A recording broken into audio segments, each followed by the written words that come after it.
Good evening and welcome to Simply Young's business building class, I guess, tonight. We've got Linda Dunn, who's the founder of A Sage Perspective here. She's our amazing coach for Simply Young. And I wanted to just bring up a question that she had actually brought up, and maybe some people could ponder this. It was a self-coaching question. And you had said, am I willing to expand the boundaries of my comfort zone to develop new habits that support my business dreams? Mm. That's such a great question, Linda. I really love that. Really. It is, isn't it? It really is. And it's something that you want to ask yourself from time to time. It really is a good Yeah, check-in question, too. yeah, exactly. So, anyways, I just wanted to welcome you, Linda, and I just wanted to let you know that I'm here if you want to, bounce anything off of me. So, uh, Thank you. yeah, You're going to be my guinea pig? Oh, I love it. yeah, Well, I will take advantage of that. We'll yeah. have a great discussion. So thank you for Yes, being here with me. absolutely. So tonight Mhm. we're having developing success habits. So take it away. Thank you. Well, you know what? When you develop a habit and how you develop a habit is really, not about the timing. It's just making the commitment to do it. And a perfect time to develop excellent success habits is as you begin your own direct sales business or any other time for that matter. I think I'm constantly taking a look at my habits. I find as I get older, I'm evaluating habits I've had and I'm engaging in new habits that I think will serve me better. I'll notice other people's habits and I'll say, that doesn't seem to be working for that individual. I think I'm going to borrow that one because that could work for me. And so habits can happen anytime.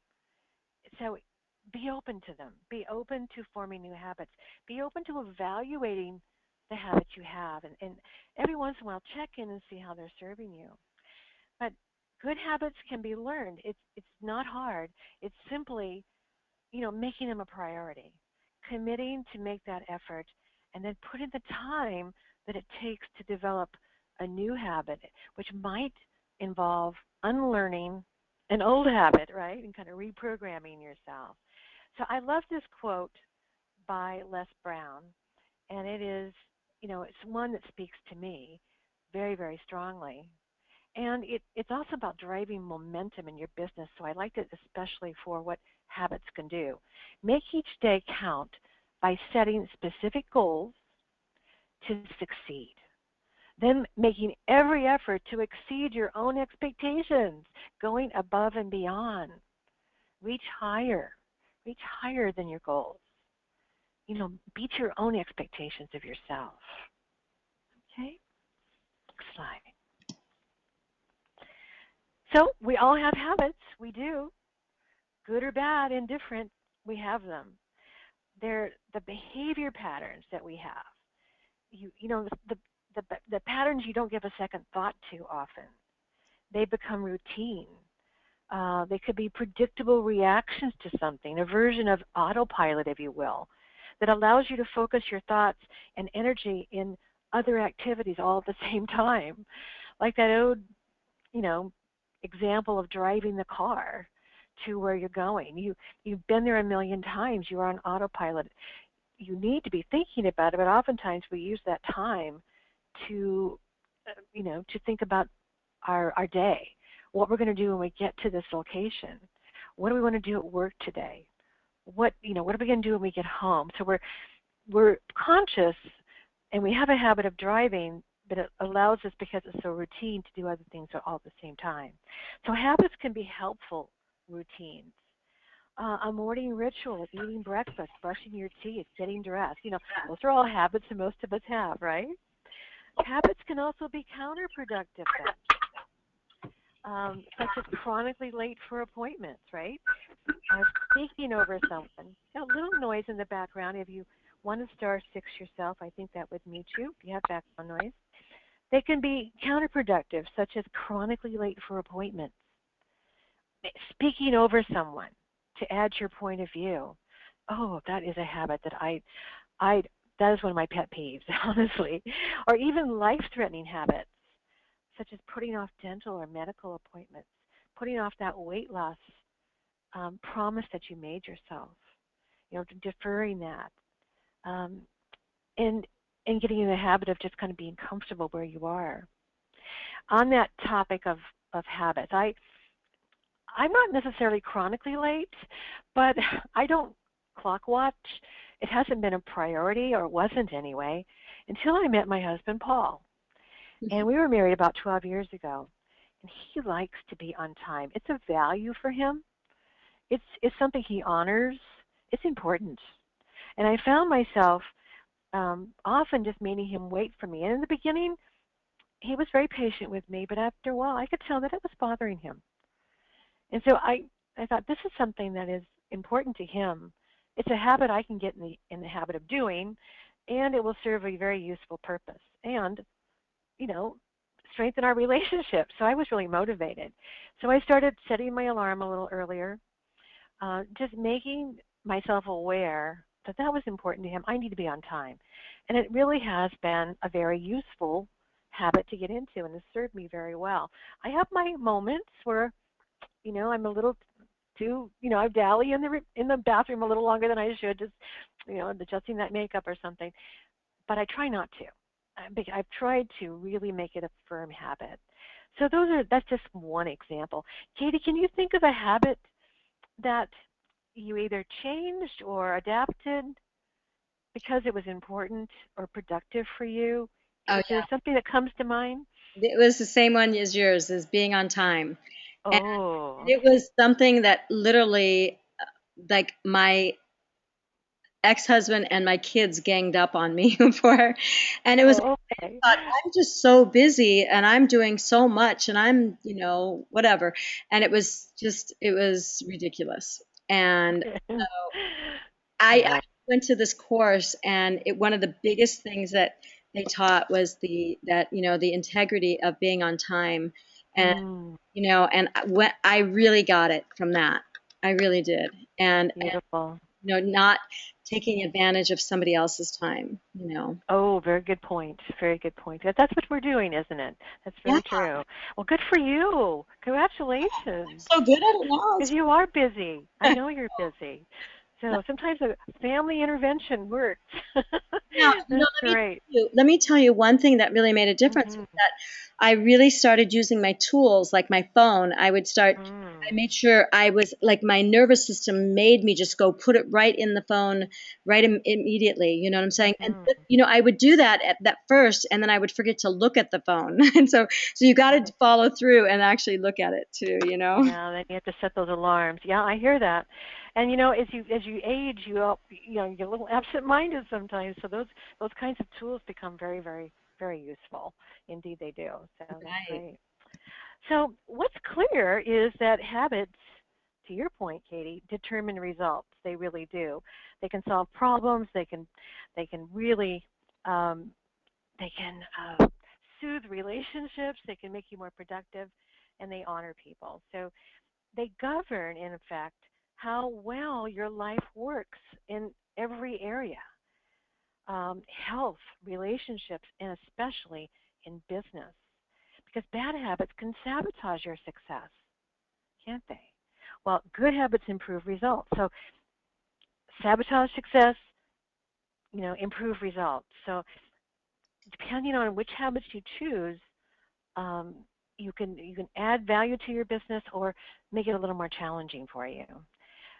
We don't want to sabotage our success. We want to improve results. So habits govern your responses, such as like the first things you think about, the first things you say or do when something happens. If you get in the habit of overreacting to something, rather than, maybe, I'm not gonna overreact. I'm going to trust my second impression. I'm going to stop and think it through. I'm going to get in the habit of doing that. That could be a very, very important habit, couldn't it? It's not, like they say, it's not what happens to you, it's what you do with what happens. How do you react to things? You can get in the habit of making a point of not overreacting, but simply waiting for more information and waiting to make your judgment when something happens. So that's a great habit.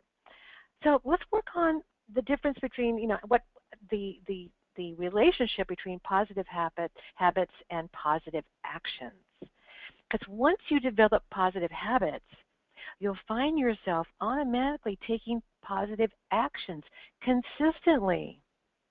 You see, taking charge of your life and developing sound business habits are the cornerstones that keep you and your business constantly growing and constantly moving forward. So I'm going to give you 4 actions that support positive actions. Number 1, concentrate on going on the ongoing self-improvement, through reading, coaching, and training. Concentrate on that. You'll experience the benefits of better performance and a broader understanding of yourself and your business if you're always looking about what can I do better? Where can I make a difference? How can I improve? What will support me? Where can I look for more information? Number 2, keep your thoughts positive. 70% of what we tell ourselves or think about is negative chatter. Wow, 70%. Well, what would happen if you developed a habit of switching that around by practicing positive chatter consistently, or at least, evening those odds a little bit? Let's reduce it to 50%. That's a big change. Because sometimes we just can't help what just creeps into our brain, can we? But if you can be conscious of it and shift that disempowering language into empowering language, that's a big improvement, and that's going to serve you. Number 3 is get in the habit of looking beyond potential obstacles and focus on the goals and the visions you've created for yourself and for your business. Guess what? You're going to get very good at finding solutions to challenges. And you're going to begin seeing problems as simply opportunities for growth. Imagine looking at a problem and then automatically going into the process of finding, where can I find an opportunity from this? What is the message? What am I supposed to learn from this? And where could it turn into an opportunity for me? How great would that be? What a wonderful shift. And finally, begin taking positive action. Nothing happens without action. Your ability to make things happen is the result of those actions. And we know that action creates energy and causes excitement. And that builds momentum. Once momentum sets in, you're on your way. It's going to continue. Now, can anyone relate to that sequence of taking action to create that energy? Causes the excitement from having that success, and that momentum that just continues to carry you through. Does that ring true? Anyone relate to that? I can actually relate to that if you don't mind me saying. Beautiful. Yes. Yeah, because like even in the last week, I was so excited at sharing all the great response from the Pure Body Cleanse system. And I started sharing it with people, and there was just some unbelievable energy and the excitement, and people could feel the excitement, and I really felt the momentum, and I could just see the shift in people's energy and pulling into mine, and I saw sales go up because of that kind of momentum, but the actual momentum that was happening too, I just seeing this amazing shift in sales because of people telling people, and that's the kind of momentum that I feel like this kind of company is kind of built on, right? It's beautiful. Beautifully said. Thank And you. Katie, I'm going to remind myself to send you a video. You might have even seen it on YouTube, but it's. I'm going to share it with you. I'm just going to give you the overview. It's a concert. It looks like it's an outdoors concert, and all of a sudden, this one gentleman jumps up and starts dancing. He's but not just dancing. He's taking his arms. He's moving around. He's jumping. He's doing somersaults. He stands out because he's like the odd guy. He's all by himself, and he doesn't stop. He just keeps going. All of a sudden, another gentleman jumps up and joins him, and before you know it, a third, and then a fourth, and a fifth, and then before long, everyone around him is up and dancing with him, doing their own interpretation of his modern dance. And which brings me to an observation that in your case, what you did was start the momentum. You started it by sharing the great results of the product and talking about the product. Someone else supported that. They supported the momentum by joining in the conversation, by purchasing the product, by seeing their own results. And sometimes people sit on the grandstand. They may not be in the dance, but they're applauding and they're encouraging the momentum. Wow. So there's three ways to do momentum. You can start it. You can support. You could be second. You can join the momentum and keep it going, or you can support the momentum. And your customers are supporting momentum by experiencing the product. So you may not be the one that jumps up and dances. I know I do. I jump up and dance, but not everybody can jump up first. But sometimes it's as important to be the one who jumps up second and supports the momentum. You see what I'm going for there? Absolutely. That spoke so loudly. I'll send you the video. It's amazing. I can't wait. You'll love it. I'll send it over to you. It's great. All right. So next slide, please. And here's our quote. Here's our self-coaching question. I love this. And you said it beautifully. Am I willing to expand the boundaries of my comfort zone to develop new habits that support my business dream? Some habits seem too far away, too big a stretch. I'm thinking of, having to get my diet switched around. I love my milk. I love my bread. But it wasn't serving me, either one. I had to get out of the habit. I thought, am I going to be able to just quit, and just stop a habit of a lifetime, having toast for breakfast with my coffee and my milk, that was going to be a whole new habit for me. That's a more personal one, but sometimes business goals can seem too far out, just too big of a reach. They just don't feel like, comfortable. What can I do? How can I make this habit comfortable for me? And it's a reality, and it's one that I honor. Sometimes it just feels like too big a stretch. So if you ask yourself this self-coaching question, answer it. Is it yes? Is it no? Maybe it's maybe. Maybe it's some habits, not all. But the important thing is that comfort zone has to stretch. Another one is, if success was guaranteed, am I willing to change or try new habits in my business during the next 6 months? Am I willing to try a new habit in my business in the next 6 months if I knew I'd be successful? Well, from where I'm sitting, that sounds like an easy one, right? If I knew I'd be successful, of course I'm going to try it. But guess what? When you get in the habit of making new habits and you go through a process that we're going to share in a second, it becomes easy. And it will absolutely start to guarantee your success, because new habits are important, especially if they serve you and serve your business. So when you're willing to expand those boundaries of your comfort zone and stretch that rubber band out of shape so that it never comes back to its original shape, you'll experience the inner joy that comes from growing into the significant person you're meant to be, into the business that you want to enjoy and to flourish in. Next slide. So I'm going to invite you to make your list of new habits that would serve you and serve your business.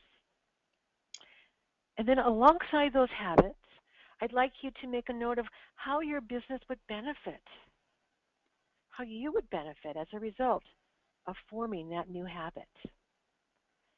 It can be a long list, it can be a short list, it can be one thing. That's okay. But alongside the habit, you want to reinforce it by, acknowledging how things would change as a result of adopting that new habit. Now let's think about what might get in the way of forming your targeted new habit. How can you minimize those obstacles and help maximize your results? For each of the any obstacle you come up with, for each one of those, write it down next to that new habit and do it in advance of attempting that habit, of trying that habit. Be prepared. Be prepared up front. Something could get in the way. Well, to use my analogy, the bread and milk. Yeah, I could start craving it, right? Oh my gosh. Well, that was easy. I thought ahead. It's not in the house. It's not in my cupboard anymore. It's not in the refrigerator. So just I put it out of sight. Again, a simplified example, but I think you get the point. If you're prepared up front and you think about what could get in the way, you're when it starts to creep in, you saw it coming. You knew it probably would be there, and you've already come up with a solution to fix it. I'm going to give you one example of what I'm talking about beyond my bread and milk. I'm done with the bread and milk now. No more bread and milk. One obstacle might be the you know, you know if you're let's just start with the habit. The habit might be I need to do more networking.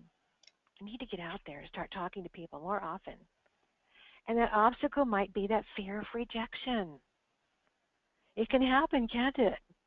People can sometimes be very discourteous or so caught up in their own conversation they just don't open up to others who are attempting to network with them.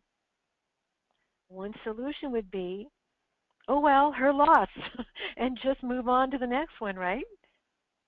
Just, too bad. She missed out. I could have made a real difference in her life, but I'm moving on. That's one solution to that obstacle. But another might be making sure you're networking at the right events and with compatible people. Maybe tweak that a bit. You get the idea. Two solutions for something that might come up and get in the way of that habit. So prepare in advance. Think it through. What could get in the way? And how will I deal with that if it does happen? And often, I must say, often the reward and the upside is so strong that any possible obstacle or challenge doesn't make a dent. The reward spurs you on to take action. Now, Katie, is that something you can relate to? Absolutely. Because I'm Mm, actually really good at stretching myself, and I love meeting people when I go out all the time. If I'm going even to a restaurant, I love sitting by people because I love the fact that I can, reach out and say hi, and I like to see what they're eating and whatever. And if, I always love to say if they look nice or if they have a nice outfit on or something like that, or and just being able to connect with somebody, mm, and by the mm, time we're finished with dinner and things like that, oftentimes we've exchanged, cards, mm, mm. So networking is the habit you got into probably from birth. It's probably natural to you. Did you have to develop that openness and that desire and that love of networking that you have? Was it always there, or did you develop it over time? I think I developed it more even with my honey, my fiance Tony, because I mean, we were both very much like that, but he really does it a lot, and it was almost annoying because Mm, I'd be sitting there waiting for him to come out of the restaurant or come out of the store or wherever he was at, and then I realized how much he loved it and how authentic it was, mm. and I thought, what am I in such a hurry for?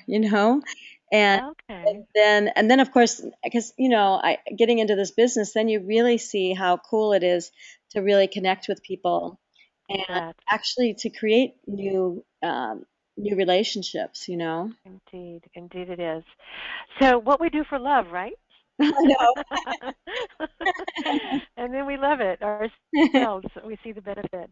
Um, Part of me tells me that you, though, have just that natural gift of attracting people to you, though, I and that think can so, be probably. magical. It can be magical. Yeah, and I don't think everybody has that. And so this is something definitely that needs to be developed. But I think once you get going with it, it's actually quite fun and Mhm. exhilarating. And I don't know if there's any studies on this, and maybe you know, Linda, is that this particular habit, is this one of the main habits that of the maybe 6 and 7 figure earners, income earners? Like, you know what I'm saying? Like, is this one of Yes. the things that make them Yeah. Mhm. absolutely off the charts win?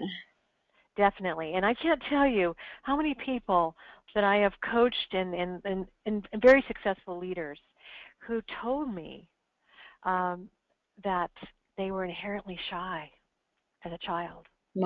I Wow. mean, painfully shy in some cases, but they they took it upon themselves because they knew what they wanted to do. They weren't going to let it stop them, and so over time they developed that whole process of being able to speak to strangers and to make friends. And as they had success, then it reinforced the habit. Those positive actions then reinforce the habit, and then it becomes natural. But it wasn't always. And I love those stories because it's living proof that you can, we can adapt. We can form new habits, regardless. We all can, which is great. That's good news. That's really good news. So I'm going to, in the time that we have left, and I'm being very conscious of our time, I just want to share a couple more things with you. And I thought, as you put your list together, I wanted to make some suggestions as to, I came up with 5 success habits that I firmly believe are essential for success. And the reason I believe that is that I've observed them in successful people, successful direct sellers. Um, and number one is becoming a student of the business. We touched on that briefly, but just becoming knowledgeable about this career you've chosen, in some cases, a career for you. Part-time business is also, but whatever it is, learn all you can about it. Number two, focus on giving rather than receiving. Give in order to get. Um, I'll mention a book that I have mentioned often. I'm going to share it with you. It's called The Go Giver.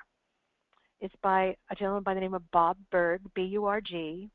He wrote a book called The Go Giver. It's a quick little read, but it focuses all about always looking for how you can serve someone in order to receive by giving first. If you get in that habit early, it's going to serve you so well, and your business will flourish. Number three is balance the in and on activities. It's easy to remember what they are. In your business activities ties to income. They're activities and actions that make you money.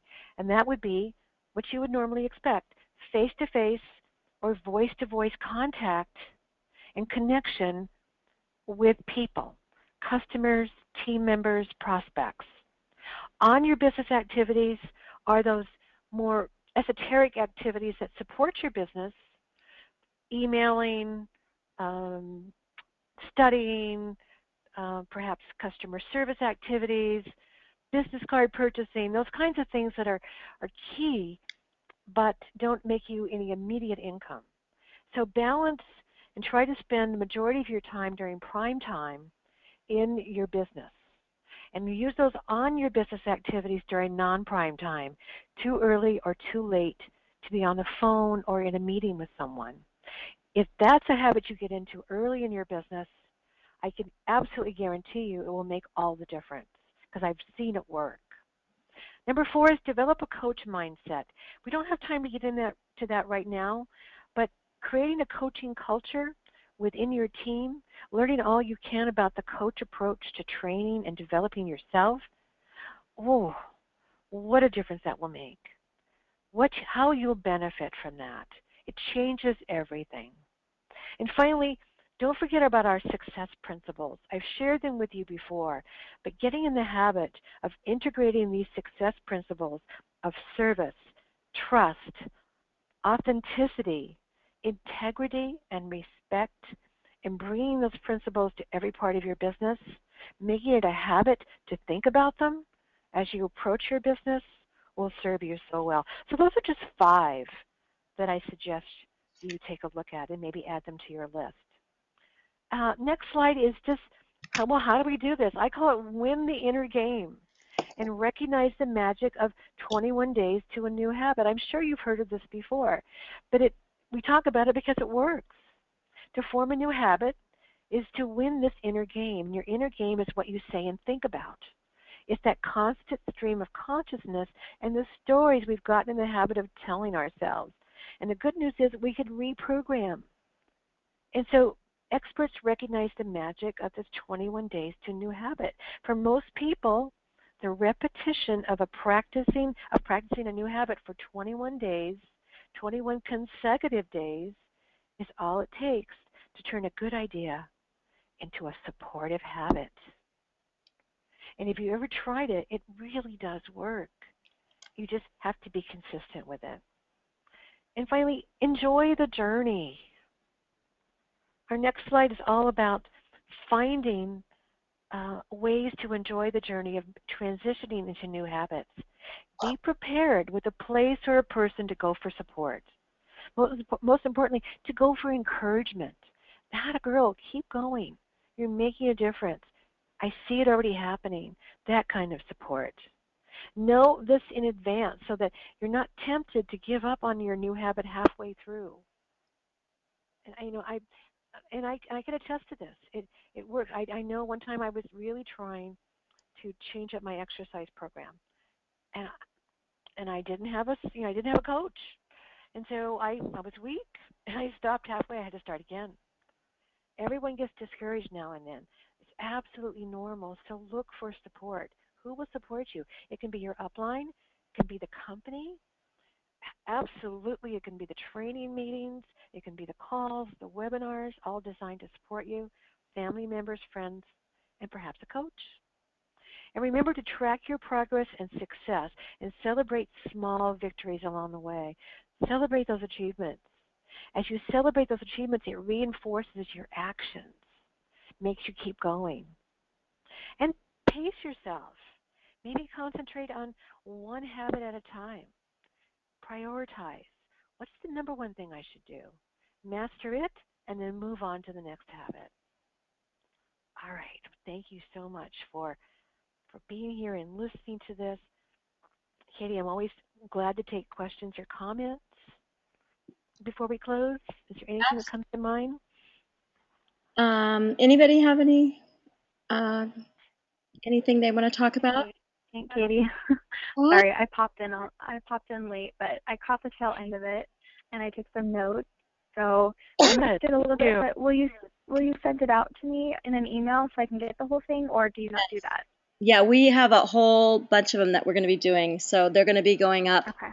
Yeah, so we're going to get them up on the back end, but they want us to get a whole group of them, and then we're going to put them up there. So. Okay.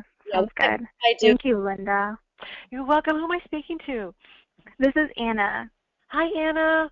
Good to talk to you. Good to talk to you again. Good to talk to you. Thank you for showing up. This is great. Of course. And thank you. And I just want to close with this, and Katie and I were talking about this, that I am absolutely thrilled to offer a 30-minute discovery coaching call. It's complimentary. It's my gift to all of you. You can reach out to me through my email or text me, and be happy to set that up at your convenience. It would be an absolute honor to do that. That would be amazing. What would that discovery, what would that be about, essentially, then? Oh, great question. We're going to talk about what coaching is, but what it really comes down to is finding out more about you, about your business, and we actually go through a coaching session, working on something you might want to, that's top of mind for you, something you'd like to focus on for your business, something you'd like to move forward, a goal, that kind of thing. Very practical. Okay, I see. We'll get some things accomplished. Okay. You bet. Perfect. I'd like that, actually. That would be I amazing. would love it, too. Thank you. I hope you reach out. ldunn.coach@gmail.com. Thank you. Okay, perfect. Linda, what is your phone number? Oh, great. 949-463-7194. Perfect. Okay, thank you so much. Yes, I will reach out to you and definitely do that. Thanks, That Anna. would be amazing. Thank Look forward you. to it. Oh, well, thank you guys so much. Linda, thank you. You always have such an amazing, great information and really helpful. Katie. So I'm My pleasure. really excited to be working with you, and we're all so lucky to have you. And thank you all, and we'll catch you on the next one. Thank you. Bless you. Good night, everyone. Thank you. Bye-bye. Bye-bye.